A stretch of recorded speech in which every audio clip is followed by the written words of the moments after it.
ભાજપના કાર્યક્રમમાં કાર્યકરો દ્વારા બળાપો કાઢવામાં આવ્યો। વડોદરાના સાંસદ હેમાંગ જોશી સમક્ષ તેમણે બળાપો કાઢ્યો। હોદ્દેદારોની નિમણૂકને લઈને કાર્યકરોએ હોબાળો મચાવ્યો હતો। સાંસદને યુવા પ્રમુખની જવાબદારી સોંપાતા તેમણે સવાલ ઉઠાવ્યા છે। એક પદ છોડી દેવા માટે કાર્યકરે રજૂઆત કરી। સન્માન સમારંભમાં જ કાર્યકરે આ મુદ્દો ઉઠાવ્યો હતો કે એક વ્યક્તિને એક જ પદ આપવું। આલમગીરના કાર્યકર બિપિન પટેલે આ મુદ્દે હોબાળો કર્યો।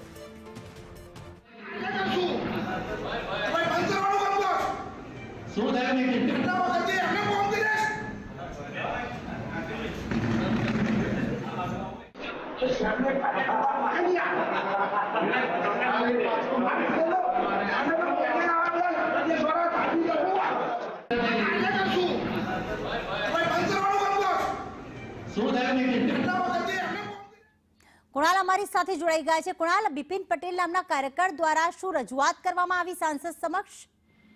વિકી, તાજેતરમાં જ વડોદરાના સાંસદ ડોક્ટર હેમાંગ જોશીને ભાજપ યુવા મોરચાના પ્રમુખ ગુજરાતના બનાવવામાં આવ્યા છે અને જે જિલ્લા પ્રમુખ છે રસિકભાઈ પ્રજાપતિ તેમને પ્રદેશ ઉપાધ્યક્ષ બનાવવામાં આવ્યા છે। આ બંને નવનિયુક્ત હોદ્દેદારો માટે સન્માન સમારંભ કાર્યક્રમ જિલ્લા ભાજપ કાર્યાલય ખાતે યોજાયો હતો। તે સમયે કેટલાક જિલ્લાના કાર્યકરો પણ હતા। તે પૈકીના આલમગીર ખાતેના બિપિનભાઈ પટેલે ત્યાં રજૂઆત કરી હતી અને રજૂઆત કરતા એવું પણ કહ્યું હતું કે જે બે હોદ્દા છે, કારણ કે તમે સાંસદ પણ છો ને સાથે જ ગુજરાત લેવલના યુવા મોરચાના પ્રમુખ પણ તમને બનાવ્યા છે। સાંસદની જ એટલી બધી કામગીરી હોય છે તો તમે યુવા મોરચાના પ્રમુખ તરીકે કેવી રીતે સારી જવાબદારી નિભાવી શકશો? આવો સવાલ પણ કર્યો હતો અને ત્યારબાદ અન્ય કાર્યકરોને તેમને અટકાવતા તેમને રોષ પણ પ્રગટ કર્યો હતો।